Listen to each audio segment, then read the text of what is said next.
Assalamualaikum warahmatullahi wabarakatuh. Kita mau ngobrolin tentang obesitas ya. Kita lihat ya di negara kita aja ya. Sekilas aja yang obes itu, ini saya punya data di Indonesia itu 15,4% orang di Indonesia itu obes.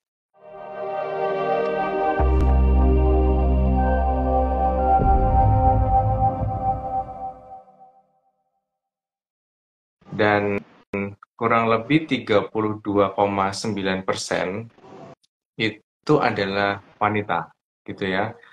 Kemudian yang menderita obesitas itu tadi, yang laki-laki cuman nggak terlalu banyak dibandingkan dengan yang wanita.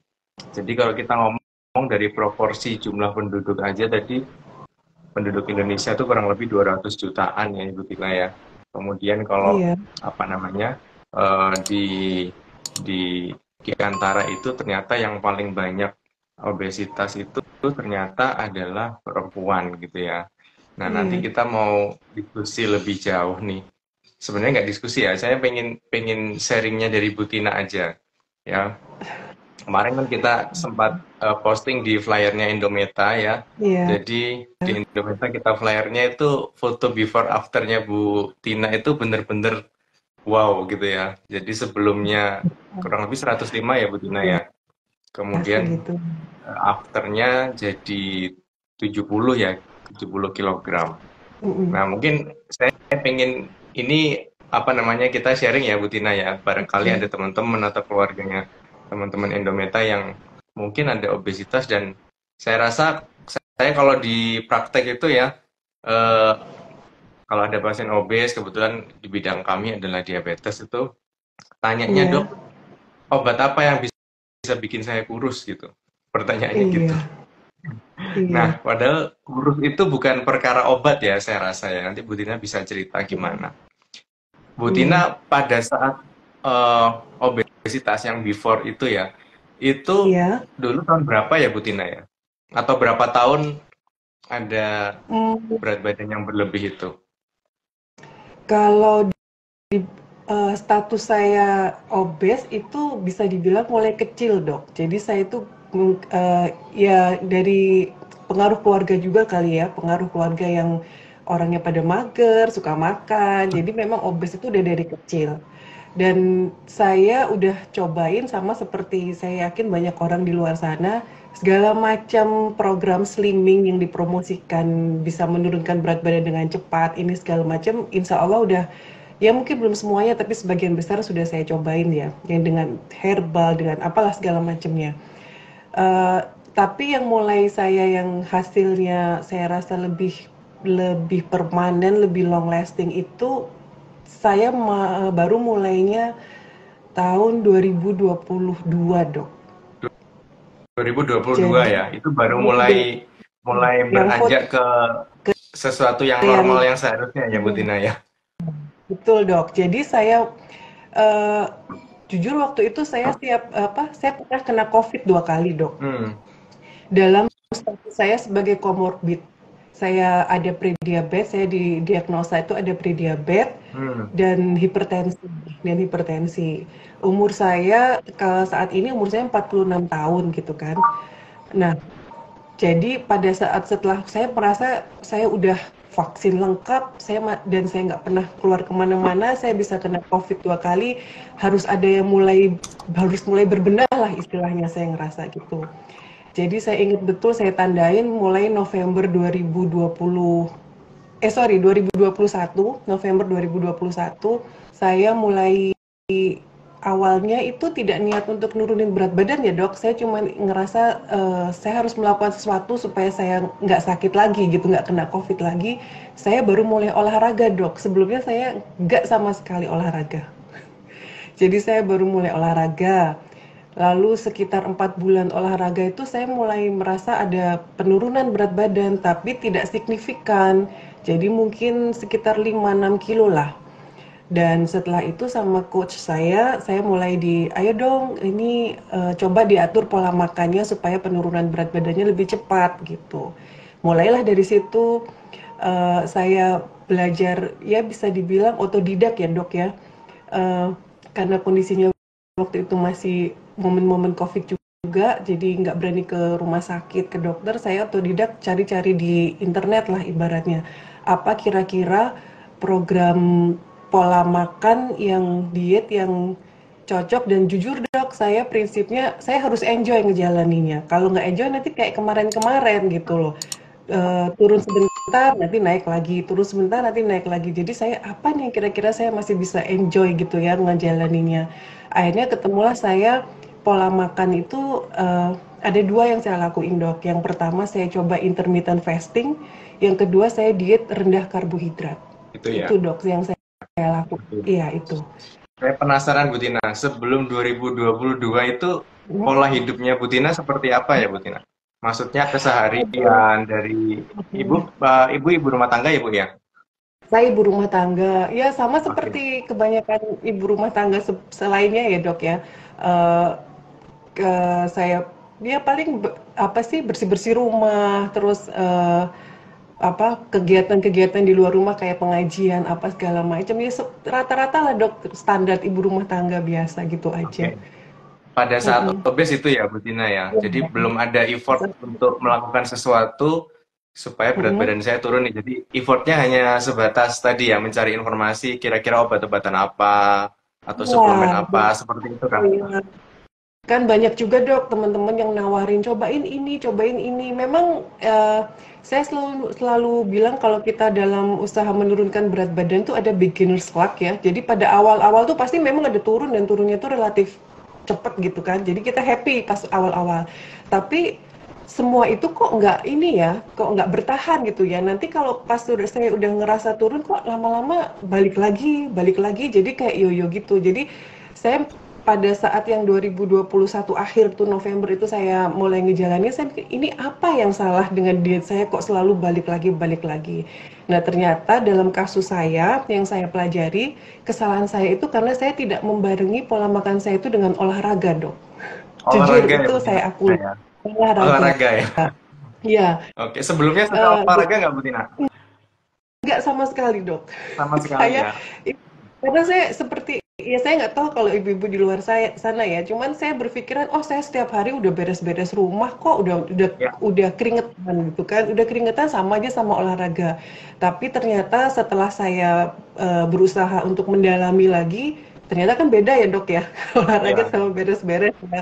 Ya jadi dari situ saya oh ya memang saya memang kesalahan saya selama ini itu. Jadi akhirnya saya setelah mulai selama 2022, jadi kurang lebih 2 tahunan gitu saya menjalani, kesimpulan saya eh, diet itu menurut saya, maaf ini kalau misalnya saya ada terminologi yang kurang pas atau istilah yang kurang Ya. pas, tolong dikoreksi aja ya. Diet itu bukan, dalam pengertian saya, diet itu bukan pola makan untuk menurunkan berat badan. Tapi diet itu adalah Oke. pola makan yang benar untuk setiap orang, yang mana kondisi tiap orang itu kan beda-beda ya dok ya. Ya. Kayak Ya. saya usia segini, terus saya ada mungkin juga sudah pernah didiagnosis prediabetes sebelumnya, hipertensi. Jadi kan ada model-model pola makan yang harus saya sesuaikan gitu. Jadi tidak hanya serta-merta untuk penurunan berat badan, tapi gimana cara kita yang benar supaya tujuan goal kita itu adalah hidup hidup kita itu berkualitas. Kalau kata saya itu berkualitas, bisa menjalani hidup ini dengan berkualitas gitu dok. Oke. Yang saya tangkap Mm-mm. ini tadi ini Bu Tina. Bu Tina yang awalnya dulu nggak suka olahraga, jadi suka Iya. olahraga. Mungkin terpaksa kali ya Bu Tina ya.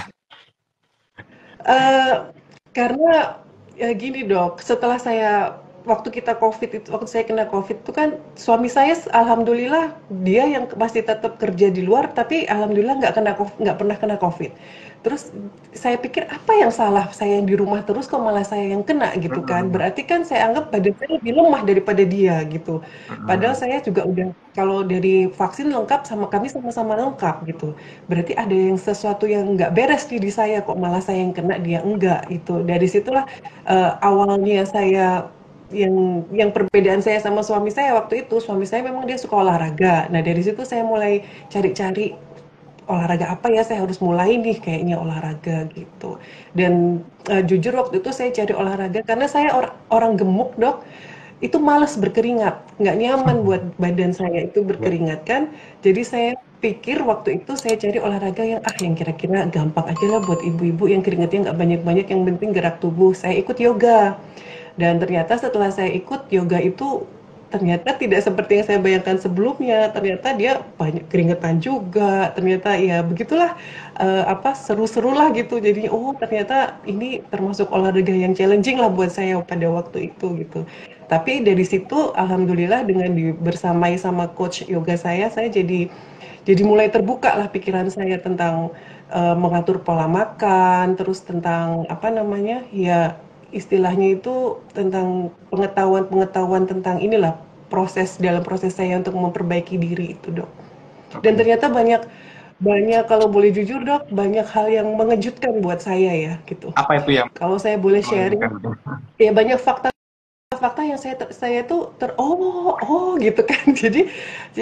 Salah satunya ini dok mungkin saya juga apa namanya bisa mudah-mudahan bisa sedikit membuka wawasan yang buat teman-teman lainnya. Kenapa sampai sekarang akhirnya saya kan sampai pada kesimpulan gini dok.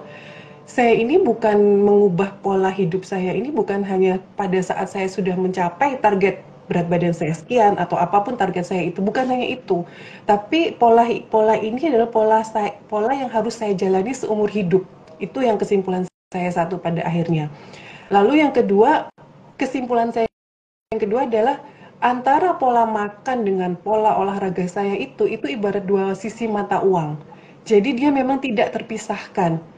Saya sudah coba kalau saya nggak olahraga, meskipun saya atur pola makan saya tanpa saya olahraga, dia akan mudah dengan naik lagi. Saya olahraga tanpa saya atur pola makan saya, meskipun tidak terlalu drastis, dia tetap akan naik dok. Jadi sekarang kesimpulan saya dua hal ini harus jalan barengan gitu, nggak bisa saya lepasin salah satu gitu. Buktinya yang saya rasain misalnya saya lagi liburan misalnya keluar kota, itu kan pola olahraga agak kacau ya gitu kan. Pulang itu pasti berat badan saya ada kenaikan. Nanti kalau 2 minggu saya udah mulai balik on track lagi, balik normal lagi. Berat badan saya turun lagi kembali kembali ke normal setelah pola olahraga saya kembali ke pola yang teratur kalau waktu nggak bepergian. Jadi saya simpulkan bahwa antara olahraga dan pola makan itu sesuatu yang kalau saya mau memaintain ini ya nggak bisa saya lepasin gitu. Nah salah satu hal dok yang membuat saya itu kenapa kok berusaha untuk istiqomah lah ibaratnya dalam olahraga itu saya menemukan fakta begini dok. Sekali lagi tolong dikoreksi kalau saya salah ya karena ini agak berhubungan dengan hal-hal ilmiah gitu ya. Eh, Pada level berikutnya orang setelah kita itu upaya weight loss gitu ya. Itu upaya berikutnya itu kan biasanya orang fat loss, Dok. Fat loss. Nah, karena kadang tuh orang yang tidak disadari itu kan setahu saya ya, Dok. Lemak itu kan ada dua jenis ya, Dok. Subkutan dan apa satunya? Visceral ya, Dok. Yang Visceral. di bawah kulit sampai yang meliput menutupin organ-organ itu. Visceral. Nah, yang orang suka ya visceral ya, yang orang suka nggak sadar itu kan yang menutupi organ-organ itu sebetulnya dok, dan itu yang lebih susah untuk dihilangkan kan gitu, daripada yang di bawah kulit. Nah jadi tujuannya itu bukan semata-mata untuk weight loss, tapi juga yang lebih baiknya lagi itu adalah fat loss. Jadi kadar fat di dalam tubuh kita itu yang masih dalam batas normal. Nah, untuk orang supaya bisa mencapai fat loss, logika logika gampangan saya begini dok. Lemak itu kan dia terbakarnya kalau kita masak atau apa itu kan dengan dipanaskan. Berarti lemak dalam tubuh kita dia juga akan meleleh seperti apa iklan-iklan obat yang bisa melelehkan, melunturkan lemak dan kawan-kawan itu berarti harus dipanasin juga kan dok gitu. Nah untuk memanaskan itu kita butuh supaya badan kita panas itu kan seperti kalau orang di luar bikin api dia butuh oksigen. Berarti kalau untuk supaya badan kita lebih panas kita butuh oksigen yang lebih banyak. Nah, setelah kita dapat oksigen lebih banyak, lalu katakanlah badan kita panas, dari mana keluarnya lemak itu? Selama ini saya berpikiran eh, lemak itu akan keluar, maaf, bersama dengan kita BAB, BAK, keringat, gitu kan. Dan pada suatu hari saya menemukan bacaan di jurnal itu yang bilang kalau lemak yang keluar dari BAB, BAK, keringat, air mata, even air mata, itu hanya 16% dari lemak yang kita sudah bakar di dalam tubuh kita. Saya kaget, kok cuma 16%? Berarti sedikit banget. Terus sisanya keluar lewat mana? Ternyata yang 84% itu keluarnya adalah lewat karbon dioksida pada saat kita bernafas, mengeluarkan nafas itu. Dan logika saya, satu activity atau satu hal yang dalam pada waktu bersamaan kita bisa dapat oksigen lebih banyak dan kita akan mengeluarkan karbon dioksida lebih banyak, cuman olahraga kan dok, gitu kan? Yang logika saya ya Ya, sebagai ya. orang awam, oh berarti eh, sayang dong kalau saya tidak memanfaatkan kesempatan untuk mengeluarkan 84% lemak dalam tubuh saya ini gitu. Saya merasanya begitu dok. Jadi itulah Ya. kenapa eh, sampai sekarang tuh saya berusaha untuk istiqomah olahraga ya Olahraga. gitu. Itu salah Jadi satu kalau nggak salah olahraga, satu. badannya sakit semua ya sekarang Bu Tina ya? Iya, lebih lebih ke banyak rasa menyesalnya dong. Kok hari Oh ini gitu. aku lewat, aku hari Oke, ini oke, kok oke. ada seharusnya kalau misalnya nggak mager, bisa lah paling nggak gini setengah jam yoga atau apa-apa setengah jam gitulah. Oke, oke. Perasaannya sekarang seperti itu dok. Heeh. Oke, Bu Tina. Ini kan teman-teman sudah banyak yang gabung. Oke. Mungkin kalau ada yang mau ditanyakan langsung ke Bu Tina, silahkan. Sembari kita juga, saya ini masih penasaran ini. Nih. Waktu dulu sebelum 2022 ya, sebelum COVID itu, Oke. Bu Tina itu sudah melakukan apa aja? Misalnya salah satu contoh mungkin saya yakin Bu Tina sudah melakukan salah satu, kan banyak ya program-program diet yang Iya, dari apa namanya, dari programnya ada produk-produk tertentu gitu ya, minum susu dan sebagainya. iya betul. Itu saya pengen sharing pengalamannya. Kita nggak usah sebut merek ya, cuman Oke. apa namanya, plus minusnya apa? Tentunya kan pasti kita butuh biaya ya buat beli program itu, Iya, beli iya, nutrisinya atau makanannya itu. Kemudian ketika sudah Butina coba itu apa namanya, gimana dampak penurunannya, kemudian dampak secara fisiknya, misalnya jadi malas makan atau seperti apa. Kemudian ketika memang benar mungkin itu turun ya, berat badannya turun, itu seberapa banyak turunnya, dan tadi Bu Tina sebutkan ada sempat balik lagi. Nah itu apakah benar dialami seperti itu? iya dok. Jadi wah, kalau tanya produk apa yang pernah saya coba, daftarnya panjang banget dok. Oh Gitu panjang, ya. salah satu aja deh. Panjang. Oke, salah satu yang saya pernah hasilnya lumayan cukup signifikan ya waktu itu saya sekitar tahun 2006 itu saya pernah mencoba diet itu dihipnotis dok. Dihipnotis Hipnotis. dengan ya dihipnotis ya Oke. sampai kayak hipnoterapi gitu dengan eh, saya harus menggantikan kalau kan ada produk yang kita pagi minum susu, siang kita makan, Ya. malam minum Betul. susu gitu kan. Itu saya juga pernah cobain itu dok, itu, produk itu. Tapi ini dengan selain dihipnotis, saya susu itu diganti dengan madu Susu diganti dan dengan madu. dengan madu. Jadi ke madu. Nah, itu saya sempat turunnya memang agak waktunya lama juga. Maksudnya nggak yang sebulan 2 bulan gitu, mungkin sekitar 6-7 bulan lah. Tapi setelah saya lepas dari program itu, setelah saya mencapai berat yang saya rasa oke nih, saya udah mulai ideal gitu, ya saya balik lagi ke pola makan awal saya, pola hidup ya, saya bilang bukan hanya sekedar pola makan, ya balik lagi dan baliknya lebih drastis dok, naiknya lebih banyak gitu dok. Lebih heboh lagi ya.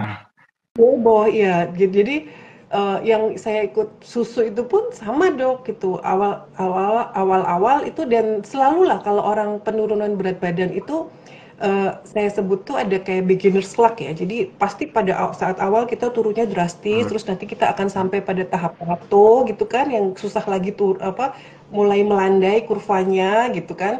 Nah, kalau sudah mulai melandai kurvanya kan sudah mulai males tuh kita, kok Ya. begini, kok saya Putus udah asa bayar lagi mahal, jadinya ya.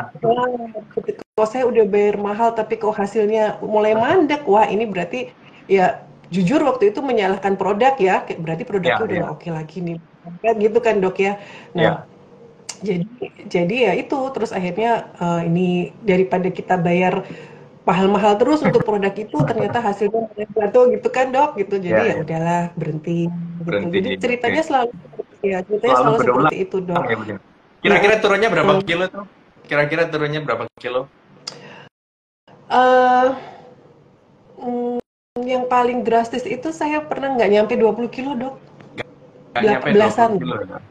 nggak Tapi itu nyampe udah 20 kilo. bener-bener yang kayak hidupnya udah bener-bener ini ya, apa namanya, nggak enjoy. Kemudian kalau Iya, saya tadi dengan terpaksa lah istilahnya, jadi iya, kita Dok. berkorbannya tuh yang berkorban hanya untuk turunin berat badan, tapi bukan untuk sehat gitu ya, Bu Tina ya. Iya, niatnya sih mau sehat, Dok, cuman waktu itu kan belum sadar kalau Ya. caranya tuh kurang pas lah, ibaratnya Mm. gitu ya. Iya, jadi kan pantangannya kan banyak tetap dan selalu, Dok, silahkan buat teman-teman kalau mau ngecek di luar produk apapun yang mengklaim untuk membantu menurunkan berat badan, membantu apa namanya melunturkan lemak dan sebagainya, pasti ada embel-embel hasil akan lebih maksimal jika disertai dengan olahraga yang teratur, ya kan? Nah, pasti, pasti saya yakin itu 100 hampir 100% ya.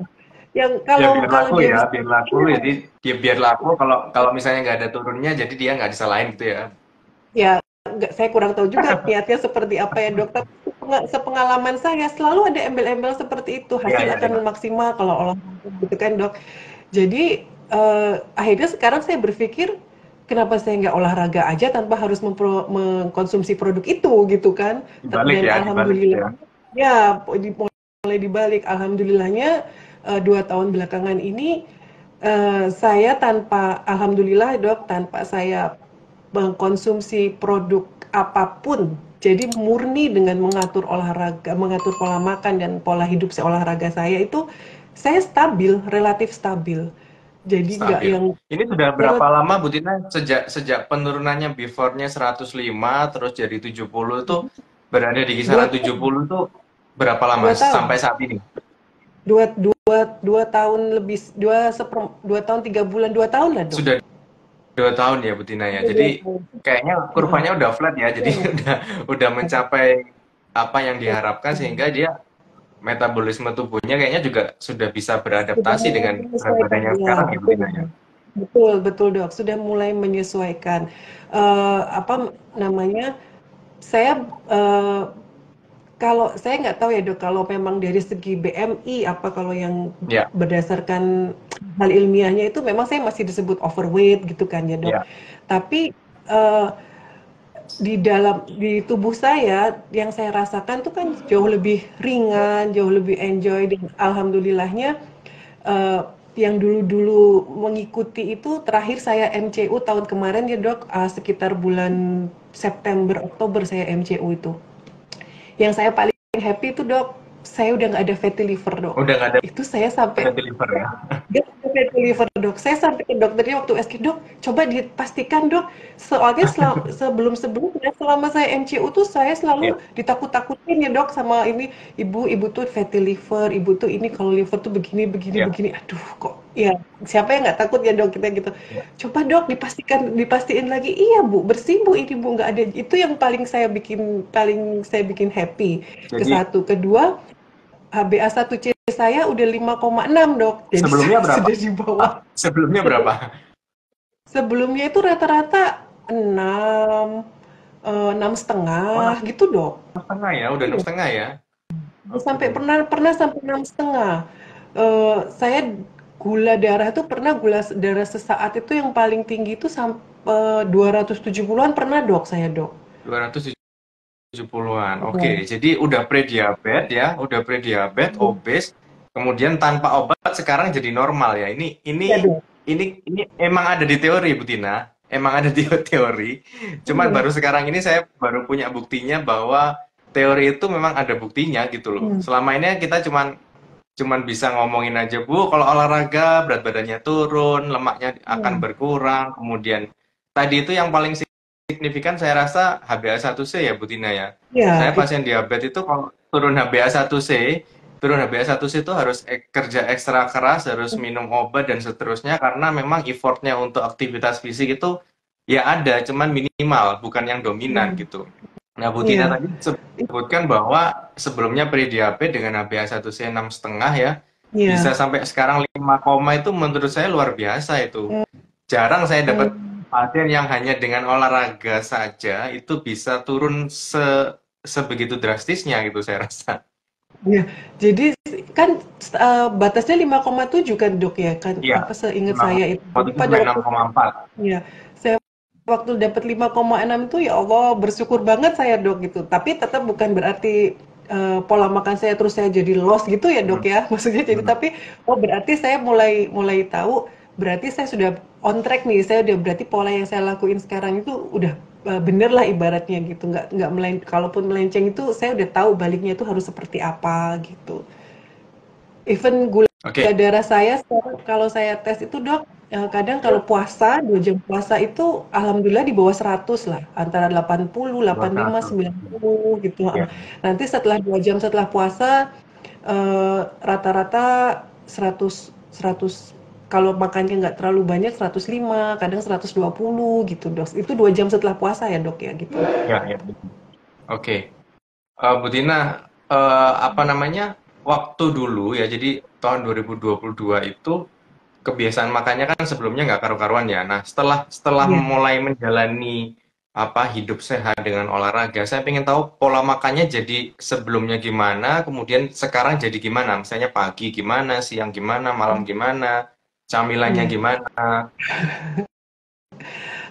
Jadi kalau ini yang saya sebutin yang pola makan yang saya dalam kondisi normal ya Dok, saya di rumah tidak sedang bepergian gitu kan. Jadi saya tuh mulai sarapan yang sarapan itu sekitar paling cepat itu jam 9 Dok. Jadi pas bangun tidur saya cuma minum air putih gitu kan. Jadi jam makan saya sekarang antara jam 9 atau jam 10 dan saya terakhir makan itu jam 4 atau jam 5 sore. Jam Itu 5 batas sore udah batas terakhir makan ya, Bu Tina ya. makan. Habis itu pokoknya setelah lepas maghrib itu saya nggak makan lagi. Itu. Awalnya gitu lapar nggak, Bu Tina, malamnya? Lapar sekali dong. Lapar sekali. Terus Jangan kalau salah lapar dong. gimana? Kalau lapar harus gimana nih? Nah, ini kalau ini ya, kalau Tipsnya gimana selama ini tipsnya? yang saya praktekin, itu rasa lapar itu akan berkurang kalau saya minum air hangat tuh. Oke. Minum air hangat, terus kadang kalau pagi itu saya tuh sebetulnya orang yang harus sarapan, nggak bisa kalau nggak sarapan. Dan saya kurang suka air putih. Jadi kalau pagi air hangat itu kadang saya kasih air garam sedikit, apa garam sedikit gitu, atau mungkin lemon sedikit. Pokoknya dia nggak terlalu berasa kayak air putih banget lah dok gitu. Itu saya yang saya lakuin untuk nahan supaya nggak terlalu kerasa laparnya. Dan kalau menurut saya nih dok, ajaibnya, saya ini memang tubuh itu Allah ciptakan, wah super lah ya. Kalau saya lapar waktu pagi, dan saya buat olahraga, rasa laparnya tuh hilang dok, serius. Gitu ya. Dan saya kuat berolahraga Nggak itu dok. tambah Even itu lemes. enggak, even itu olahraga kardio. Bahkan kalau saya pakai untuk sesi kardio, pada saat perut kosong itu saya lebih ringan rasanya badan saya dibanding saya melakukannya setelah saya makan dok. Ya, ya. Mesti 2 jam setelah makan, sejam setelah makan gitu saya baru baru Oke, gerak maaf. itu pada Saya saat potong dulu, Bu kosong. Tina. Itu pernah nggak sampai, ini kan kalau orang-orang diabetes itu kan sering juga ya, apa namanya, Iya, aktivitas dikala dia gula darahnya ngedrop. Pernah iya. nggak ketika misalnya pada saat itu lapar, kemudian dipakai aktivitas, Hmm? itu sampai terjadi gula darahnya rendah atau hipoglikemi, sampai kayak pusing, geliengan gitu, pernah nggak? Pernah waktu awal, waktu satu kali dok saya mengalaminya itu pada saat waktu saya pertama kali olahraga kardio. Jadi Oke. eh, salah satu apa istilahnya yang saya lakukan ya dok ya, awal tuh kan saya olahraga itu murni hanya dengan yoga seminggu Hmm. 3 kali, satu sesi itu sekitar 45 menit sampai 1 jam. Nah, seiring dengan berjalannya waktu sambil saya diet mengatur pola makan itu, sama coach yoga saya itu saya di apa diajarkan seperti inilah dok kurang lebihnya untuk seseorang dari sisi olahraga ya dok. Eh, yang dibutuhkan oleh tubuh seseorang tuh harusnya itu olahraga tuh mencakup 3 hal. Yang pertama kita latihan fleksibilitas, apalagi udah umur 40 plus seperti saya ini ya, harus dijaga fleksibilitasnya. Terus yang kedua itu kita strength training, latihan kekuatan, dan yang ketiga itu latihan kardio. Nah, Kardio jadi ya. mulailah saya kardio, ya. kardio kan jantung itu kan otot yang paling Hmm. besar dalam tubuh kita ya dok ya. Kalau nggak salah kan gitu ya dok ya. Jadi tetap supaya supaya untuk membantu itu yang kardio itu tetap jantung tuh harus dilatih gitu ibaratnya. Nah, saya kan nggak pernah sama sekali dok kardio. Kardio di yoga ada, tapi yang benar-benar real kardio itu belum pernah saya lakuin. Mungkin seumur hidup. Jadi pada waktu itu saya pertama kali melakukan itu, saya ikut spinning RPM, kelas spinning RPM gitu. Mungkin teman-teman bisa cari lah apa itu spinning ya. Spinning sepeda statis RPM itu yang Les Hmm. Mills itu. Pertama kali saya ikut dok, alhamdulillah saya kuat selama 47 track tuh 45 menit. Tapi setelahnya turun tuh udah rasa mau pingsan dok. Kayak, kok begini rasanya gitu kan. Sampai duduk dulu ini. Tapi ya sampai lumayan kira-kira setengah jam sebelumnya, setelahnya itu saya masih merasa seperti itu. Tapi ya udah sekali itu aja gitu. Setelahnya saya ikutin lama-lama alhamdulillah lebih kuat lah gitu rasanya. Oke. Mhm. Oke, Bu Tina, ini ada yang tanya nih di chat Oke, ini ya dari iya, Diana Kia. heeh, Gimana caranya motivasi diri supaya tetap konsisten? Ya, karena kan kalau wajarnya ada titik jenuh, apalagi dalam mhm, jangka waktu panjang. Karena untuk mhm, mengubah pola hidup. Nah, itu sih mungkin awalnya kadang-kadang motivasinya pengen olahraga gitu ya, beli alat macam-macam, beli pakaian olahraga, beli sepatu. Itu biasanya mhm, apa namanya berapi-apinya itu di awal aja tuh. mhm, Nah, kemudian setelah beberapa waktu, karena efek olahraga itu kan mungkin tidak langsung dirasakan ya. Jadi kalau dia betul, sudah enjoy, dia sudah menikmati olahraga itu, melakukan secara rutin, mhm, barulah nanti efeknya baru dilihat, bisa dilihat mungkin bulan depannya dan seterusnya. iya, Nah, kira-kira itu apa motivasi dari Bu Tina itu eh, mengawali yang dari ibu rumah tangga yang sebelumnya mungkin mager ya, nggak pernah olahraga, kemudian jadi mau olahraga, kemudian bisa konsisten istiqomah sampai sekarang 2 tahun lebih berat badannya bisa stabil di angka yang diharapkan ya walaupun belum normal banget. Kira-kira titik iya, baliknya ini apa ya Bu Tina dan apa yang memicu bisa sampai konsisten dan istiqomah sampai saat ini gitu? mmm, kalau dari sisi ilmiahnya gitu, sisi medis itu seperti yang saya bilang tadi Dok ya, jadi saya tidak ingin kehilangan kesempatan untuk melepaskan kelebihan lemak dalam tubuh saya yang keluar dari karbon dioksida tadi. Kalau dari sisi medisnya lah atau ilmiahnya lah kurang lebih seperti itu.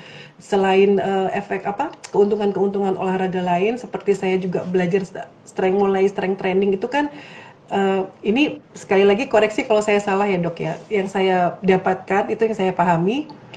Kalau kita melatih kekuatan dengan strength training, resistance training, itu kan kita melatih otot yang nanti fungsinya untuk memperbaiki apa yang dibilang itu memperbaiki kualitas otot kita gitu kan dok ya. Ototnya jadi lebih kuat, ototnya lebih elastis, ototnya lebih tebal luar kulitnya itu. Nah, dalam pikiran saya sebagai orang awam, otot ini kan jaringan dia bentuknya itu seperti ibaratnya seperti sosis lah gitu ya dok ya. Jadi yang otot itu yang dibentuk itu pada saat kita latihan itu kulit sosisnya. Nah, ternyata dalam isi ototnya itu yang disimpan kan glukogen yang cadangan kita itu ya dok ya, cadangan makanan sisa kelebihan yang di Ya. dalam yang setelah kita konsumsi itu kan. Nah, jadi kalau saya resisten trainingnya oke, otot saya lebih bagus, saya punya banyak storage dong di dalam tubuh saya. Kan?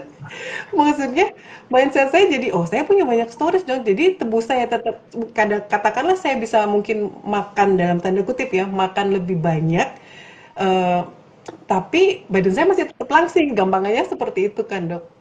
Itu kurang lebih kalau dari sisi ilmiahnya tuh yang ada di pikiran saya tuh seperti itu dong. Tapi kalau dari sisi apa ya, kalau dibilang motivasi, apa yang memotivasi saya supaya tetap bertahan dari sisi lain itu pengalaman saya selama ini kalau saya niat untuk langsing, pengen kurus, nurunin berat badan hanya untuk kepuasan diri sendiri itu ya saya sampai puas udah nggak Cepat hilang ya. saya ya merasa gini, merasa saya sudah cukup kok dengan badan saya seperti ini, saya sudah merasa sudah ya Allah mungkin kasih saya takdir saya jadi orang gendut seumur Pasrah hidup gitu gitu ya. kan dok ya gitu kan. Jadi ya pasrah ya saya terima tengahnya ya. aja, apa saya terima aja. Nah, yang sekarang ini saya pola-pola saya itu saya rubah, saya nggak melakukannya itu untuk diri saya sendiri, tapi saya melakukannya itu untuk orang-orang yang saya sayang di sekeliling saya lah. Kalau kasus saya itu kayak untuk suami gitu kan, kita cuman berdua, jadi kita harus saling menjaga satu sama lain kan. Jadi saya harus sehat untuk suami saya apa namanya, ibaratnya pokoknya cobalah kita motivasi kita tuh kayak mungkin teman-teman di luar sana yang anaknya masih kecil-kecil. Masa sih kita nggak pengen ngelihat anak kita nanti tumbuh sampai gede, sampai jadi orang, membersamai sama mereka gitu kan. Terus apa iya nanti kalau kita tua itu pengennya ya maaf ya tanpa tanpa apa namanya itu kalau yang sudah memang sudah takdir sudah kejadian tapi kan pengennya itu kita tetap sehat sampai tua jadi tidak merepotkan siapa-siapa masih tetap bisa beribadah secara maksimal dengan baik gitu kan jadi jangan jangan hanya berpikiran untuk kepentingan saya nih saya melakukan ini tapi coba lihat orang-orang yang kita sayangi di sekeliling kita itulah yang Oke, jadi motivasinya dok. jadi harus pinter-pinter cari motivasi apa yang dari diri kita Iya, sendiri ya, karena kan nggak sama ya tiap orang motivasinya tuh betul. beda-beda dan Iya, mungkin pengalaman hidupnya itu beda-beda juga ya Bu Tina ya. iya, betul Oke, ini dok. ada yang nanya lagi dari Dokter Wiwin. Iya. Selain olahraga kardio, apa ada juga latihan beban, Dok? Jadi rasionya gimana antara olahraga untuk penguatan otot, Hmm, untuk apa namanya, mass dari ototnya, iya. dan juga untuk kardionya. Ini kira-kira proporsinya gimana, Bu Tina, melakukannya sepengalaman Bu Tina dalam Pengalaman. 2 tahun belakangan ini? Kalau jadi kalau yoga itu istilahnya jadi gini dok, untuk dalam usaha maintaining ini ya saya sekarang ini itu saya udah tahu patokan saya harus gerak minimal tuh saya harus bakar 400 kalori dalam sehari. Minimal Nah ya? itu ya pokoknya standarnya 400 lah dok. Ya, ya, Kalau ya. misalnya saya latihan sama coach, itu saya bisa dapat dengan hanya yoga aja saya bisa dapat 400 atau dengan hanya kardio aja atau latihan beban aja saya bisa dapat 400 kalau saya didampingi coach. Tapi kalau saya latihan sendiri itu harus saya bagi dalam 2 jenis latihan karena ya mungkin kalau kita latihan sendiri adalah capek berhenti-berhentinya gitu ya, Dok ya. Jadi biasanya kalau saya tanpa coach yang saya lakukan itu tiap hari saya ada yoga, terus satu hari ini misalnya setelah pagi katakanlah pagi yoga nanti sore itu saya latihan beban besoknya saya kardio atau aerobik atau apa kalau sendiri ya besoknya jadi selalu seling satu hari gitu dok sehari beban sehari beban sehari kardio tapi kalau yoga saya tiap hari dok gitu. Oke, oke, Iya, atau oke. kalau misalnya kayak hari ini nih, contohnya nih, saya ke Car Free Day kan, kan ini alhamdulillah saya kan sekarang baru pindah cek, saya nggak di Pekanbaru lagi dok, Oh, saya di Jakarta sekarang. udah pindah. Baru Oh dua, iya, iya. ya, baru 2 minggu ini dok kami pindah ke Jakarta. Jadi tadi cobalah jalan-jalan ke Car Free Day gitu kan.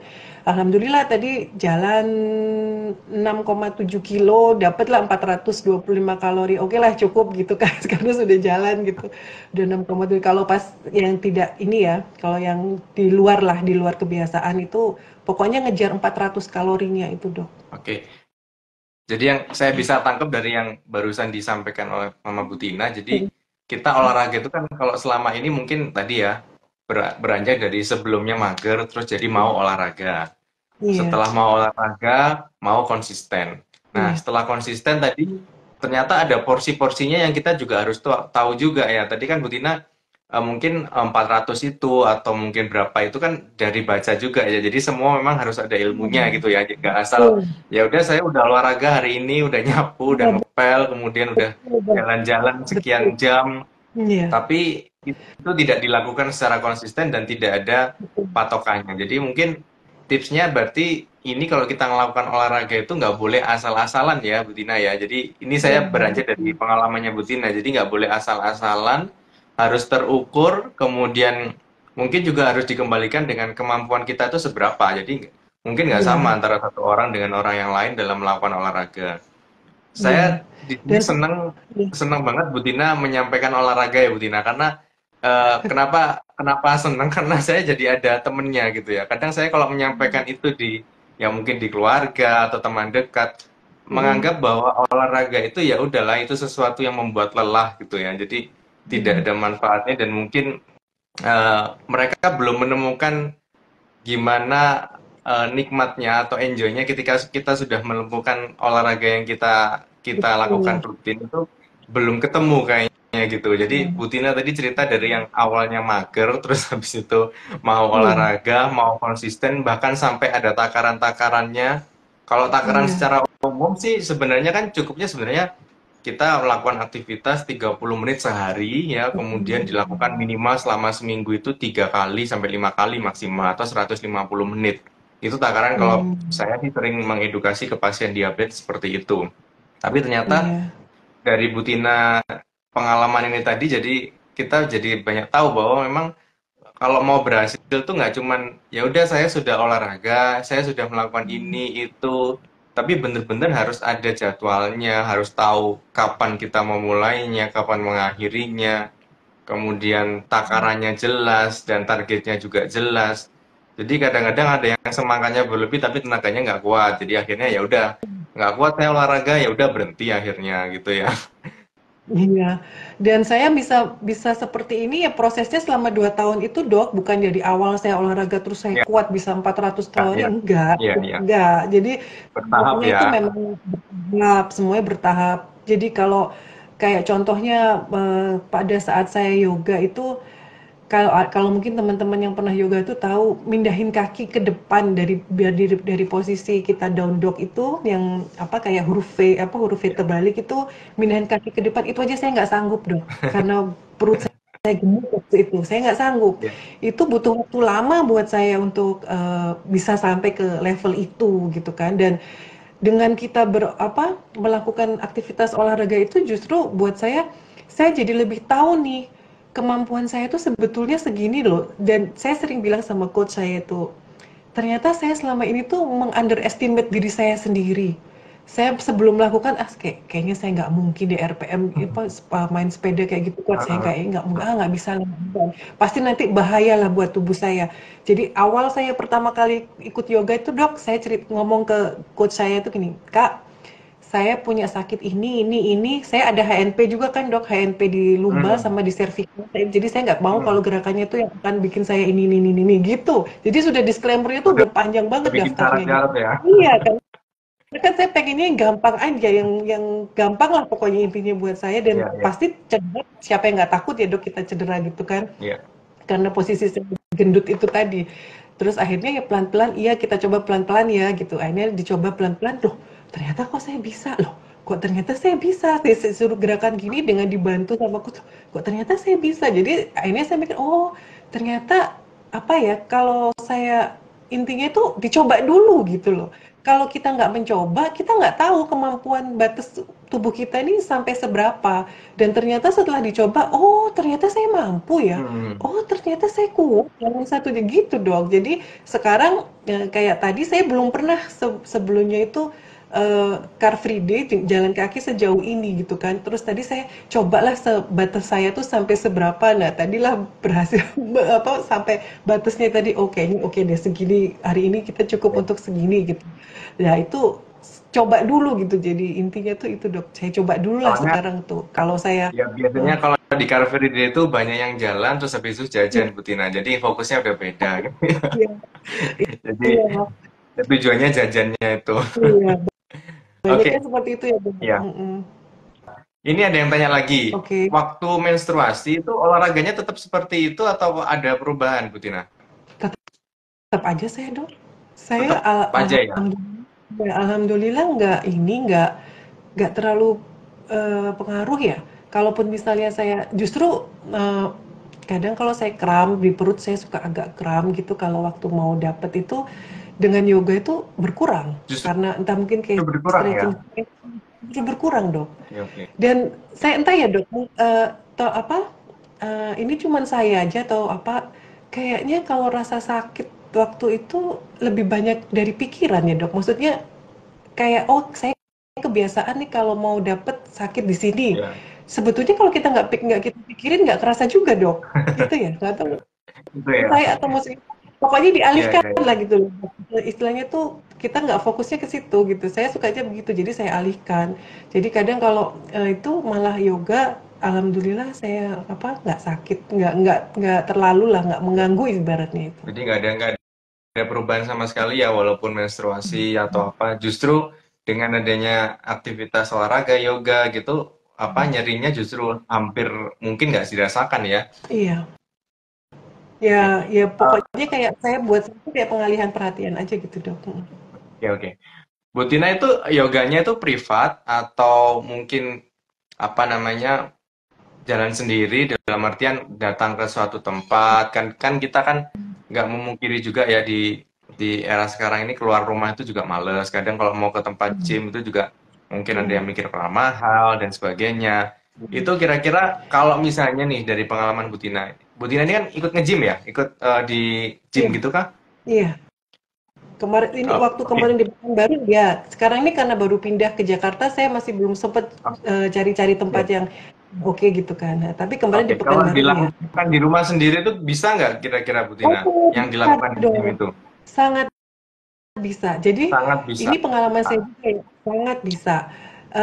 Awalnya yoga itu saya memang private karena itu karena saya malas keluar rumah. Mhm. Terus kok alhamdulillahnya dapat dapat dari referensi dari temen gitu kan di komplek itu ibu-ibu ada yang ikut yoga. Saya diajakin terus yalah aku coba gitu waktu itu. Terus waktu ikut sama temen-temen yang lain terus coach yoganya itu, "Kak, kayaknya kalau untuk ngikutin yang kelas yang ini belum mampu, kalau mau belajar dulu sendiri." Terus saya izin ke suami saya, "Ya nggak apa-apa lah, malah bagus Tina, nggak usah keluar-keluar," gitu katanya. Akhirnya datanglah coach itu ke rumah gitu, jadi lebih private gitu kan. Nah, tapi setelah setelah sekian lama, dibawalah saya sama coachnya itu ke gym-gym, maksudnya ke apa, kelas gitu ya, akhirnya saya beberapa kali ikut ikut kelas juga kalau gym atau spinning saya ikut kelas gitu jadi saya keluar nggak di rumah lagi. Nah kayak sekarang nih contohnya ini kan saya baru pindah nih baru pindahan saya belum nemu tempat gym saya belum nemu coach di Jakarta ini selama ini saya olahraga gimana ya karena saya sudah dapat ilmunya waktu saya kemarin di Pekanbaru ya saya sekarang tuh alhamdulillah dok kalau kita asal kita mau buka YouTube apa aja pilihan itu ada kan dok gitu loh. Iya kan dok, gitu Iya, kan tinggal cuman iya, iya. cuman gampang buka YouTube gitu. Ah yang ini kayaknya susah deh. Aku ngikutin yang ini aja itu bisa gitu. Kuncinya cuma tinggal kemauan. Mau yang waktunya mulai 15 menit, 20 menit sampai yang 1 jam pun ada. Tinggal kita sesuaikan aja sama yang oh ini saya kalau kalau terutama kayak misalnya saya nih contohnya yoga ya. Ada gerakan-gerakan tertentu yang saya belum berani kalau saya lakuin sendiri tanpa didampingi sama orang gitu. Ya saya nggak lakukan itu gitu loh. Saya lakukan yang saya rasa saya mampu, saya lakukan yang saya rasa saya masih berani kalau saya sendiri, begitu. Dan Oke. wah alhamdulillah sekarang tuh membantu banget lah dok itu YouTube itu kalau buat saya ya. Dalam sehari berapa lama olahraga, Bu Tina? Kalau mau Eh, yoga gitu, itu total berapa lama? minimal setengah jam. Minimal setengah jam ya. Jadi Oke. Kalau kalau ya jadi satu minggu saya, berapa kali Bu Tina melakukan itu? Atau setiap kalau hari? sendiri setiap hari dok. Setiap hari ya. Jadi bisa ya Setiap, bener ya. Maksud saya tuh saya butuh jawaban Bu Tina tuh untuk ini. Kalau orang yang ya iya misalnya tuh jalan ke gym, kalau kita kan nggak ada gym, nggak mungkin bisa kemana-mana. Ibu rumah tangga bisanya di rumah gitu kan ngurusin anak, apa namanya jemput anak sekolah gitu ya, nyiapin sekolah dan sebagainya. Jadi dengan Bu Tina bilang gini tadi, sebenarnya no excuse ya, nggak ada alasan ya, kecuali emang nggak mau gitu kan ya. betul dok, betul dok. Saya juga, jadi aktivitas saya, daily activity saya tuh pagi, saya kan suami saya berangkat kantor, saya siapin semuanya teh, jam, jam ibaratnya jam setengah 7 lah saya udah beres, suami saya udah berangkat. Nah saya beres-beres rumah, nyuci, terus sapu-sapu, setrika teh, itu biasanya jam 9 saya selesai. Pokoknya Itu saya bukan pagi olahraga itu ya. Jadi bukan itu bukan olahraga, olahraga ya. saya Pagi itu ya. kalau saya dok ini ya saya pantang mandi pagi sebelum saya berkeringat, Oh sebelum gitu. saya Oke. olahraga. Jadi saya olahraga terus jam 9 biasanya saya olahraga setengah jam terus angin-angin mandi baru saya sarapan. Biasanya saya gitu dok. Oke, oke, oke. Bu Tina, sampai sekarang masih tetap melakukan itu ya? Olahraga sampai sekarang belum ada Alhamdulillah perubahan masih polanya? belum. Oke. Bu Tina, ini saya pengen tahu. Kalau dari sisi biaya ya, dulu dulu sebelum melakukan pengaturan pola makan, sebelum melakukan olahraga rutin, itu kira-kira biayanya banyakkan mana dari yang dulu untuk ikut program diet, beli produk-produknya, sama sekarang dengan melakukan pola makan dan olahraga itu gimana bandingannya dari sisi pembiayaan? Dari sisi pembiayaan, eee, jujur kayaknya lebih banyak waktu saya ngeluarin duit buat beli obat ya, Dok. Maksudnya, Gitu ya? maaf nih, maksudnya gini, saya beli obat diet ya, saya konsumsi kan saya dulu masih konsumsi metformin, Ya, amlodipin itu kan harus rutin kan, Dok, ya, gitu. Itu ya. kan juga biaya juga gitu kan.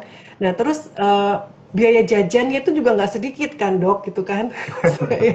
Ya, ya, ya. Maksudnya ya setelah kita balik ke pola normal jajan itu kan lumayan kan gitu. Nah, yang saya rasain sekarang setelah saya pola makan saya nih contohnya untuk diet gitu. Pagi saya cukup sarapan telur gitu kan, telur rebus dua, kan lebih murah tuh daripada saya harus bikin nasi goreng. Ibaratnya gitu ya, Dok ya. Ya, Atau kayak ya. apa. Jadi dari segi belanja makanan itu saya lebih jauh berkurang, Dok. Nah, belanja makanan saya yang jauh berkurang itu, yang kemarin waktu di Pekanbaru saya alokasikan untuk gym, untuk saya panggil coach, yang kayak gitu, Dok. Kalau saya ya, gitu. Jadi bisa lebih hemat ya sekarang bahkan ya. Iya. Saya lebih hemat dan sekarang juga saya sama suami, ayo yuk kita coba, suami saya udah, ya ini ngelihat dia kan tadinya nggak mungkin Tina kurus dia kan. Jadi kalau kami bercandanya ini ya inilah doanya suami yang soleh setelah 20 tahun membersama saya dalam keadaan gemuk, akhirnya doanya diijabah sama Allah, istrinya mau sadar untuk olahraga. Bahkan apa namanya? Awalnya tuh waktu saya pertama kali olahraga kardio tuh suami saya nggak yakin saya kuat, ah paling Tina sebentar juga habis itu sudah gitu kan. Ternyata saya lanjut, akhirnya dia jadi kayak malu sendiri pas dia ikut, wah ternyata seperti ini ya dia sendiri awalnya nggak mampu, akhirnya dia malu sendiri ikut juga akhirnya sekarang itu. Jadi sekarang kita dalam tanda kutip ngedate-nya itu ya sambil ke gym itu saya berdua sama suami dong gitu. Kalau di Ngeditnya sana sehat di ya sekarang ya.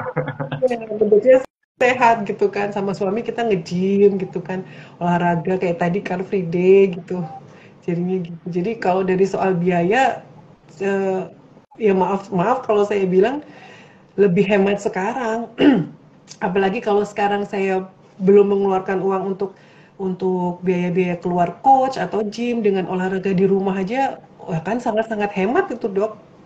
Ya, ya, ya, ya. Hmm. Oke. Tadi eh, kita ngomongin yang before sama after ya. Kalau kalau memang after itu penurunan berat badannya sampai sekarang ini, kalau Hmm. normalnya itu kan berat badan itu kan kalau kita turun tuh paling nggak seminggu tuh 0,5 kilo ya, 0,5 kilo. Hmm. Kemudian dalam 1 bulan kurang lebih ya 2 kilo lah turunnya. Itu yang fisiologis lah, maksudnya yang dalam tahapan yang normal. Kalau Iya, yang Butina alami, iya. yang sekarang ini dari 105 jadi 70 itu dalam waktu berapa lama bisa tercapai itu Butina? Kalau totally sekitar 8 bulan, Dok. 8 bulan ya, jadi nggak ada 8 yang instan bulan. ya Butina. Enggak instan, Dok, enggak. Ya itu, jadi 2 bulan pertama lah ya, 2 bulan pertama itu saya hanya full olahraga tanpa tanpa belum mikir sampai pola makan gitu kan. Itu turun, cuman nggak signifikan ya, maksudnya bukan nggak, ya nggak puas lah. Hmm, Sebulan tuh paling turun 1,5 2 kilo gitu kan, hanya dengan hmm, olahraga. hmm. Tapi pada saat saya mulai mengatur pola makan itu turunnya cepat. Seperti saya bilang kalau awal-awal kita diet itu kan biasanya turunnya kurvanya lumayan tajam tuh Hmm. dok. Jadi saya bisa waktu awal sebulan tuh turun sampai 6 7 kilo waktu awal-awal tuh ya. 2 3 3 bulan yang apa 2 3 bulan awal tuh lah. Setelah itu baru melandai ya mungkin antara 8 bulan 9 bulan lah dok saya sampai ke apa namanya ke tahap level sekarang ini gitu Itu totalnya ya. sempat rebound nggak? Sempat rebound lagi nggak? Maksudnya sempat tinggi lagi nggak? Sempat naik lagi nggak berat badannya? Naik Kalau biasanya kemarin tuh pengalaman naiknya setelah lebaran, Dok. Oh gitu. Tapi, eee, ya normal lah, maksudnya normal tuh dalam arti saya naik 3 kilo, 4 kilo Ya. gitu kan ya. Nanti kalau setelah saya pulang terus saya balik lagi ke pola saya awal, ya itu saya cuman alhamdulillahnya 2 minggu, paling lama 1 bulan, itu saya udah balik lagi normal beratnya. Oke. Jadi lebih lebih ini ya, lebih awet ya dibandingkan dulu yang program yang Betul, mengeluarkan itu biaya banyak, kemudian betul, apa betul. lebih. Oh iya, Itu soal-soal yang makan nih, kadang-kadang kan ada yang waktu program dulu ya pakai produk-produk tertentu itu kan nggak boleh makan ini, nggak boleh makan itu, makannya terbatas gitu ya. Kalau yang sekarang gimana Bu Tina? Bu Tina masih masih ada pembatasan makanan-makanan tertentu atau hanya mengatur ini aja jumlah, jenis, dan nah, apa namanya jamnya aja, mungkin seperti itu. jadi dari yang saya apa namanya yang berusaha saya cari-cari ilmu dari mana-mana itu dok, eh, kan karena saya ada udah prediabetes juga, yang saya pahami saya tuh harus membatasi karbohidrat, bukan mengurangi ya. Pernah tuh dok saya pada waktu awal-awal saking pengennya cepet kurus, saya tuh karbohidratnya tuh saya betul-betul tekan sampai mungkin cuma 3-4% gitu kan. Saya lebih banyak makan protein, saya terutama protein hewani, dan itu memang gula saya turun, terus berat badan saya cepet turunnya, tapi kolesterol sama asam urat saya mulai naik dok, gitu kan. Jadi saya kan learning by doing gitu dok ya. Oh oke, berarti ini belum pas, ini nggak bener nih, ini nggak cocok buat saya. Akhirnya saya mulailah belajar-belajar lagi, ternyata tahu yang kalau somehow kita tetap butuh karbohidrat. Saya carilah karbohidrat yang bentuknya apa ya, tidak kayak saya sampai sekarang nih dok, saya nggak makan nasi sama mie yang Hmm. tepung-tepungan gitu, yang tepung-tepungan itu saya kurangi. Jadi saya cari karbohidrat, ternyata saya juga baru tahu kalau sayuran itu juga mengandung karbohidrat loh gitu loh kan. Tahu tempe itu juga ada karbonnya loh gitu. Terus saya makanya jadi karbo saya ngerasa saya dapetnya dari sayuran itu. Saya bukan mantang ya dok ya, bukan mantang nggak mau makan sama sekali. Tapi kalau bahasa saya tuh saya lebih pilih-pilih gitu Hmm. sekarang. Bukan mantang karena saya nggak boleh itu karena oh saya nggak boleh nih makan ini, saya nggak sama sekali. Saya mulai belajar memahami apa yang bisa diterima dengan baik sama tubuh saya, apa yang enggak. Kayak contohnya, even itu protein hewani saya makan semua, ternyata untuk saya makan daging itu kurang cocok, daging merah. Kalau saya makan daging merah, nanti kolesterol saya cenderung naiknya lebih tinggi, asam urat saya cenderung naiknya lebih tinggi, jadi saya membatasi daging merah. Bukannya enggak sama sekali, tapi membatasi. Terus kalau saya untuk karbo misalnya, even itu apa ubi rebus, apa singkong rebus, pisang rebus ya kayak gitu tuh buat saya karena saya kurang suka yang rebus-rebusan. Saya lebih prefer untuk makan sayuran aja. Ya udah sayuran yang saya banyakin gitu. Sayurannya yang saya banyakin. Jadi saya sesuaikan aja sama apa yang saya suka, tapi tetap dengan komposisi-komposisi yang saya rasa masih ideal gitu buat saya. Jadi kalau sekarang ya saya berusaha jadi sudah ya itu dok, dari awal tuh bukan hanya sekedar merubah sesaat terus nanti kembali ke awal. Saya nyemil, saya memang dasarnya suka nyemil ya dok, nyemil saya. Tapi apa yang Hmm. saya cemil sekarang gitu kan? Yang saya cemil sekarang itu, yang paling saya sering itu rumput laut dok. Rumput laut sama kacang almond. Tapi ya Hmm. jumlahnya tidak seperti dulu gitu kan. Kalau dulu mungkin sekali makan bisa satu toples habis, sekarang ya pokoknya asal pengen aja gitu. Ya. Kadang juga saya dulu penyuka es krim dok. Waduh saya pengen es krim gitu. Ya saya beli es krim kan. Jadi kan alhamdulillah sekarang nih kan produk itu kita banyak pilihan ya dok yang insya Allah lebih sehat. Jadi saya carilah ada tuh dijual yang kata apa gelato yang khusus untuk orang diabetes yang low sugar apa-apa gitu kan ada Ya. tuh dok sekarang tuh kan yang produknya orang keto tuh biasanya. Ya udah paling nggak tuh memuaskan keinginan saya tentang itulah, obat kangen lah ibaratnya tuh gitu, coba sesekali gitu. Jadi nggak terlalu ketat seperti dulu, tapi ya saya alhamdulillah saya ngerasanya masih enjoy aja gitu dok, nggak tertekan, nggak nggak terpaksa lah istilahnya melakukannya itu. Oke. Wow, banyak sekali ya. Ini apa Bu Tina ini kalau misalnya saya bisa bilang ini hasil nyata dan itu sesuai semuanya sama teori ya. Jadi ada yang bilang teori Oh, itu nggak ada ininya, nggak ada hasilnya. Ternyata Bu Tina bisa membuktikan ya. Memang teori itu benar-benar ada gitu loh. Karena gini Bu iya Tina, ya saya dok. kalau sering ngomong ke pasien itu ya itu kewajiban saya ya memang ngomong harus kayak olahraga, harus makannya diatur. Iya, Tapi saya sulit membuktikan ini loh contohnya yang ada udah pernah gitu ya. Jadi dengan Butina cerita seperti ini tadi itu bener-bener ya memang ada dan memang bisa gitu loh. Bukan bukan sesuatu iya, yang mustahil dan cuman ada di textbook aja gitu. iya.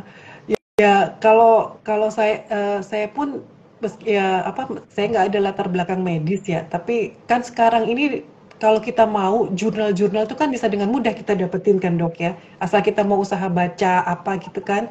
Ya saya sedikit-sedikit kadang saya coba cari-cari gitu. Ini kalau secara medisnya tuh gimana sih, cara ilmiahnya itu kerjanya gimana sih kayak gitu-gitu kan. Ya yang berhubungan sama hormon lah apalah gitu kalau perempuan apalagi perempuan apalagi yang sudah mungkin apa menjelang menopause apa-apa segala macam gitu kan jadi ya itu dari yang saya sedikit-sedikit saya tangkap oh ternyata begini oh ternyata begini dan ternyata setelah saya praktekkan ya memang ini emang benar gitu ya Memang benar. yang selama ini kan orang bikin ya bikin jurnal bikin itu kan bukan hanya asal ngomong kan ada penelitiannya ada basic dasar keilmuannya lah gitu ya dok ya bukan Ya, hanya sekedar asal mereka dari angan-angan gitu lah ibaratnya gitu. jadi Butina juga baca ya. Jadi literasinya juga nambah, ilmunya juga nambah. Masalahnya Ilmunya sekarang juga di nih. Indonesia tuh banyak yang ini Butina. Justru yang gampang tuh dari sebaran grup WA. Jadi grup WA Oh, ini obat ini bisa nurunin. Nah itu kan iya. tantangannya kita tuh sekarang gitu. Jadi Mm, saya kadang-kadang kalau ada pasien itu dia nunjukin ini dok, saya punya ini dari grupnya dapat ini bener nggak mm, gitu. Jadi ya kita nggak ikut bikin berita tapi harus mengkonfirmasi dan kayaknya semuanya sama, jadi semuanya masih masih mindsetnya itu kalau mau berat badan turun itu pasti harus cepat, kemudian tanpa effort yang benar-benar apa namanya ada, kemudian pengennya itu segera dan pengennya nggak balik lagi dan pengennya tetap bisa makan. Itu kan asal sesuatu yang iya, benar-benar nggak ada ini ya, apa namanya nggak iya, bisa kita cari benang merahnya gitu. iya, betul dok, iya. Oke, Jadi memang ini ada yang nanya pola lagi nih. Ada yang nanya nih, selain olahraga, konsisten waktu makan itu pengaruh nggak? Waktu makan yang Butina lakukan selama ini tuh eh, pengaruh nggak? Karena kan ya ini misalnya ibu-ibu atau mungkin yang masih muda kadang-kadang nggak mood makan gitu ya, nggak mood makan. Saya sering dapat pasien juga ini apa namanya gastritis. Jadi biasanya mahasiswa-mahasiswa itu ya, apalagi kalau mau ngerjain skripsi itu banyak yang stres, kemudian asam lambungnya naik karena nggak makan dan seterusnya. Nah, mhm. pengaturan waktu makan ini Butina kerjakan nggak selama ini? Iya dok, jadi saya juga ngatur waktu makan saya. Jadi kalau kalau waktu awal ya itu saya strict banget kan dok, waktu awal diet itu eee, saya istilahnya saya coba itu kan intermittent fasting tuh dok. Saya coba sampai batas kemampuan saya kuat puasa berapa jam tuh saya pernah coba. Saya pernah coba yang sampai saya nggak makan selama 36 jam dok. Saya pernah coba. Jadi dari yang mulai 12 Nggak jam pingsan? sampai 36 jam. Kenapa? Nggak Enggak. pingsan? Nggak pingsan? Enggak, cuman nggak bisa dong, tapi kelingan. Nah, dari situ saya Nggak. tahu batas batas saya itu antara 18 waktu saya diet ketat ya dok ya. Maksudnya waktu awal-awal itu ya antara 18 sampai 20 jam itu yang batas saya. Nah, tapi sekarang saya kan sudah relatif lebih longgar ya, udah dalam tahap menjaga ya, maintaining ya. Itu yang jelas saya pagi makan. Ini entah saya perasaan saya atau memang dari teori ya dok. Kalau kita makan yang pertama kali hal yang kita makanan yang kita masukin ke dalam mulut kita pagi itu adalah yang mengandung protein, itu kenyangnya lebih awet dok. Jadi kalau saya disuruh milih makan pagi telur rebus 2 butir sama roti tawar dan selai satu tangkap, saya akan milih telur karena dengan telur saya baru lapar lagi nanti bisa jam 1 jam 2 gitu dok. Setengah 2 gitu saya baru makan siangnya. Tapi kalau saya makan roti jam 10 jam 11 saya udah lapar lagi kan saya makan jam 9 tuh dok. Itu nggak itu cuma saya entah teorinya begitu atau cuma saya ya. Jadi kalau bisa makan itu kan saya selalu buka itu makan sarapan tuh yang protein gitu kan. Nah, eee, kalaupun kadang saya itu males makan, ibaratnya itu kita nggak harus makan, arti makan itu kita tidak harus selalu makan besar dengan porsi komplit kan, tapi yang penting kan gizi-gizinya, maksudnya nutrisinya itu masih masih tercukupi gitu loh. Waktu itu saya habis misalnya buka puasa jam katakanlah jam 10, nanti saya snack itu yaitu antara rumput laut atau almond, atau saya karena saya kemarin tuh juga ngurangin buah karena kayak tahu buah itu ternyata ibaratnya tuh buah itu dessert kan, apa gulanya itu tinggi sekali, fruktosa itu kan, ya maaf kalau saya ini dok ya, yang kemarin saya tahu itu kan kandungan gula yang paling tinggi itu yang glukosa yang cuma ada di madu. Lalu kadar berikutnya itu dia fruktosa yang baik tuh ya, gula baik tuh ya. Habis itu fruktosa, habis itu laktosa yang di daily, baru sukrosa yang di refinery sugar itu kan. Nah, buah itu ternyata gulanya tinggi, jadi saya batasin buah. Saya lebih milih sayur daripada buah. Tapi kalau misalnya saya kadang males makan, saya males masak, kadang di rumah sendirian, ya udah saya makan pisang aja satu gitu kan, atau apel satu, atau yang kayak gitu. Jadi bikin yang nyaman aja gitu buat kita, dengan waktu yang pokoknya tidak terlalu apa namanya, tidak terlalu ekstrim sampai lupa makan, males makan ini, yang tapi yang penting nggak sampai nggak penuh juga gitu. Alhamdulillah kok kalau makannya banyak protein, banyak sayur itu perut nggak begah dok, enak daripada saya makan nasi. Ya. Kalau nasi itu kan kenyangnya bisa sampai begah gitu ya. Jadi saya sekarang kenapa milih nggak makan nasi, karena kalau makan meskipun sayur saya makan banyak gitu sampai sendawa gitu, ke perut itu lebih nyaman rasanya kalau buat saya. Oke, jadi waktunya tetap dan apa namanya Kita kontennya makanannya itu nggak harus yang makan yang harus komplit ya, iya, asalkan memang sudah cukup nutrisinya dan zat-zat iya, yang diperlukan. Jadi itu sudah termasuk definisi makan ya. buat saya gitu, iya. Tapi nggak, Oke, ya nggak juga dengan kita kita apa, dengan tetap seperti ini ya dok ya pola. Jadi alhamdulillah kan kayak mie instan tuh kan saya memang nggak sama sekali gitu kan.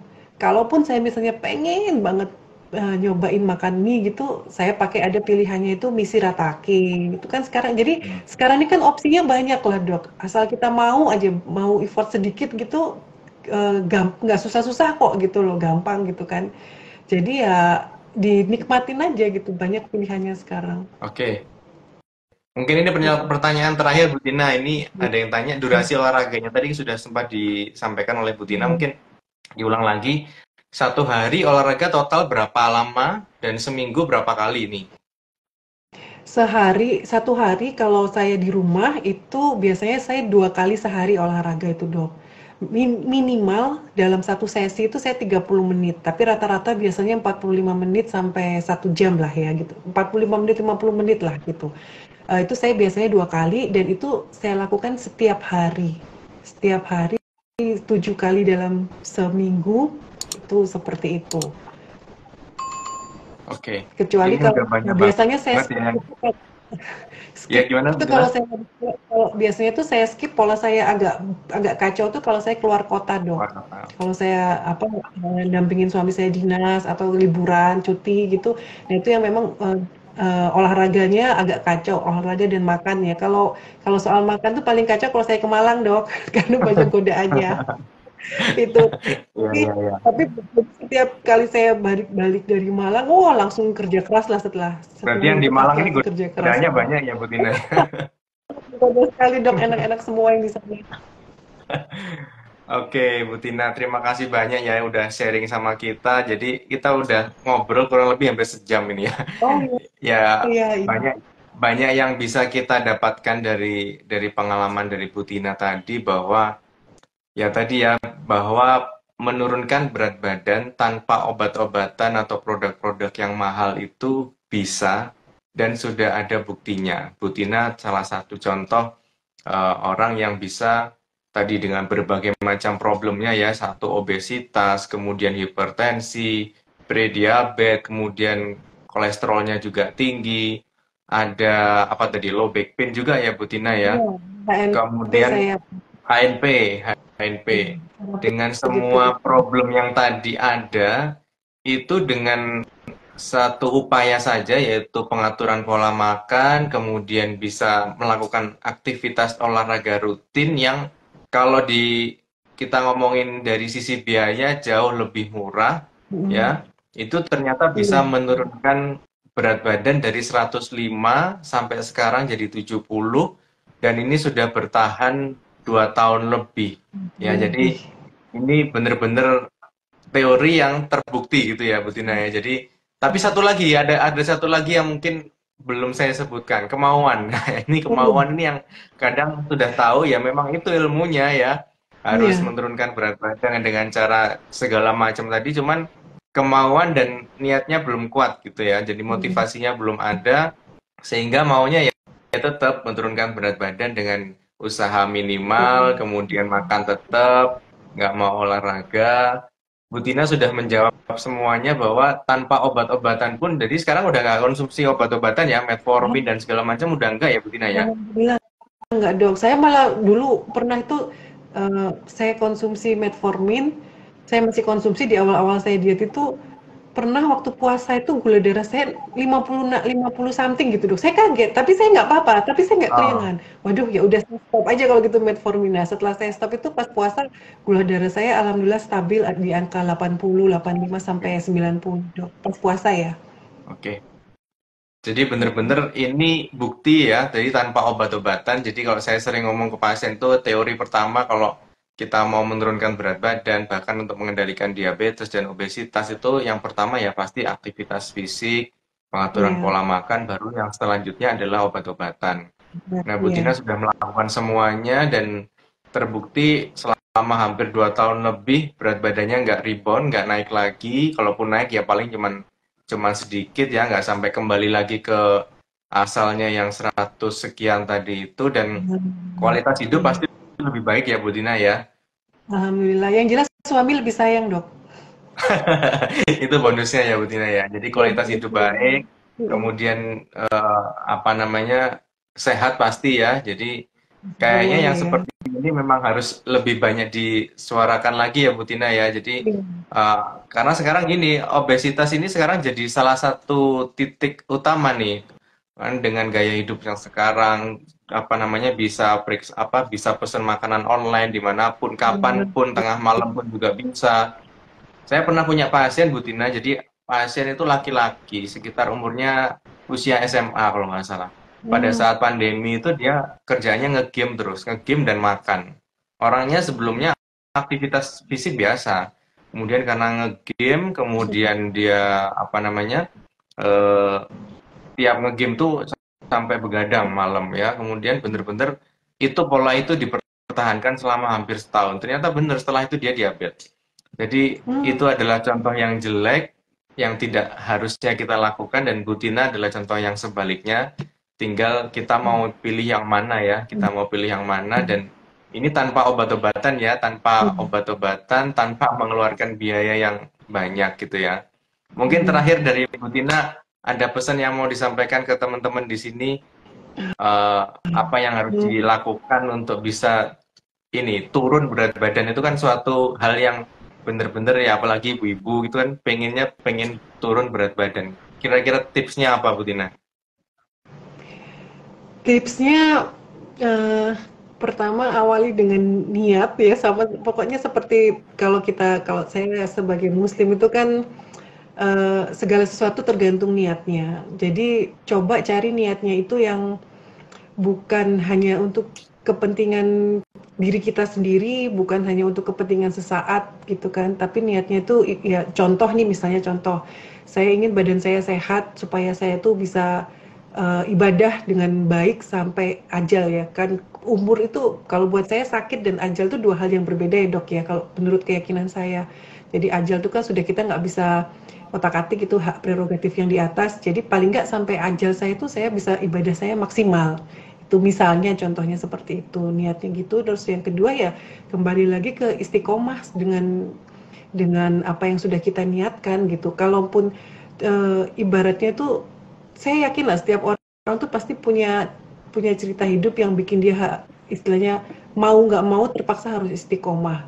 Ibaratnya ada orang mungkin yang contoh nih misalnya eh, saya belum punya anak, saya pengen punya anak, cara apapun akan saya tempuh supaya saya punya anak, kan ada yang seperti itu. Atau saya, belum bisa nggak lagi kuliah, nggak selesai-selesai kuliah, cara apapun akan saya tempuh untuk lulus kuliah. Nah, itu akhirnya mengharuskan kita untuk berusaha dan istiqomah, yaitu yang harus kita dalam diri itu juga sama seperti itu gitu loh. Olahraga, apapun pola makan itu buat saya sekarang, menurut saya sekarang tuh kita sangat-sangat diuntungkan dengan keadaan pilihan banyak, nggak harus semuanya tuh yang mahal gitu, sesuaikan dengan kemampuan, sesuaikan dengan keinginan, dan yang jelas kita harus enjoy ngelakuinnya, karena ini bukan hanya sesaat sampai berat badan kita turun, tapi ini akan pola yang akan kita jalani seumur hidup kita. Itu aja sih, Dok. Oke. Oke, terima kasih banyak Bu Tina sharingnya dan kita punya Sama-sama, insight Rian. baru dan pengalaman baru dan ilmu baru saya rasa ya teman-teman semoga bisa jadi manfaat sharing cerita dari Bu Tina ini. Mungkin itu saja pertemuan kita malam ini. Terima kasih sekali lagi Bu Tina, terima kasih teman-teman yang masih menyimak eh, perjalanan cerita dari Bu Tina dan sukses story-nya ya. Jadi saya harap ini bisa memotivasi kita semua untuk bisa berubah ke kualitas hidup dan pola hidup yang lebih baik. Mungkin itu saja. Iya. Terima kasih Bu Tina. Saya izin live. Terima kasih. Selamat malam. Assalamualaikum warahmatullahi wabarakatuh.